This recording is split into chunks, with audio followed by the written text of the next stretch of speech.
இங்க இந்த மாதிரி இருக்குல்ல, இது விட்டுருமா, தோல் சீவுறோம்ல, அதெல்லாம் குப்பையில போட்டுட்டு அப்புறம் பாத்திரத்தை வைங்க. போட்டு நான் இங்க பாருங்க, இதுல நீங்க சொன்னீங்கன்ட்டு இங்க பாருங்க உருளைக்கிழங்கு தோல் ஃபுல்லா இதுல வடிகட்டி.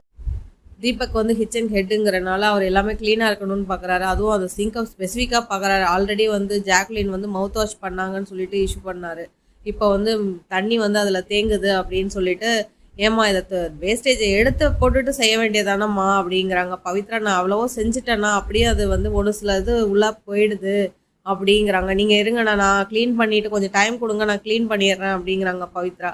இல்லைம்மா நான் என்ன சொல்ல வரேன்னு உங்களுக்கு புரியுதா? ஃபஸ்ட்டு வேஸ்டேஜை எடுத்து டஸ்ட்பினில் போட்டுட்டு அப்புறம் கொண்டு வந்து போடுங்க. இங்கே பாத்திரத்தை போட்டுட்டு எடுக்கிறத விட அங்கேயே க்ளீன் பண்ணிவிட்டு இங்கே கொண்டு வந்து போடுங்க. தண்ணியிலையும் பாத்திரம் கிடக்காது, தண்ணியும் தேங்காது அப்படிங்கிற மாதிரி அட்வைஸ் கொடுக்குறாரு. உடனே வந்து பவித்ரா ஓகே ஓகேன்னு அப்படியே மண்டே ஆட்டிட்டு போகிறாங்க. கிச்சனை பொறுத்த வரைக்கும் தீபக் ஒரு ஸ்ட்ரிக்ட் ஆஃபீஸராகவே நடந்துகிட்டு இருக்காரு.